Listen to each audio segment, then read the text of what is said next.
మేము ముందుకొచ్చేసాను. అది Easter egg function అండి. ఇలాగా ముందుగా ప్రతి ఇళ్లల్లో అమెరికాలో ఇలా ముందు రోజు నైట్ ఇలా డెకరేట్ చేసి ప్రతి ఇంట్లో ఇలా చూయిస్తారు.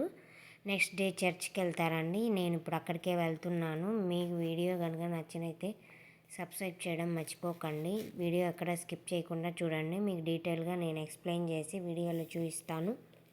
ఈ పండుగ అనేది ముఖ్యంగా క్రిస్టియన్స్ చేసుకునే పండుగ. ఏంటంటే అది యేసుక్రీస్తు గుడ్ ఫ్రైడే రోజు సిలువ వేయబడిన 3వ రోజు తిరిగి పునర్జన్మ ఎత్తినందుకు క్రిస్టియన్స్ జరుపుకునే అతి ముఖ్యమైన పండుగ ఇది. ఇది ప్రతి సంవత్సరం మార్చి లేదా ఏప్రిల్ నెలలో ఆదివారం రోజే వస్తుందంట. ఇలా అందరూ ఫ్యామిలీతో పిల్లలతో కలిసి చర్చికి వచ్చి గడ్డిలో ప్లాస్టిక్ ఎగ్స్ వేసి కలెక్ట్ చేసుకొని చెప్తారు అని పిల్లలకి కలెక్ట్ చేసుకోమని చెప్తారు. ఎవరు విన్ అయితే వాళ్ళకి గిఫ్ట్ ఇస్తారండి. చాలా సరదాగా ఉంటుంది పిల్లలకైతే ఈ గేము. ముఖ్యంగా పిల్లల కోసం అండి. అంతే అండి. బాయ్.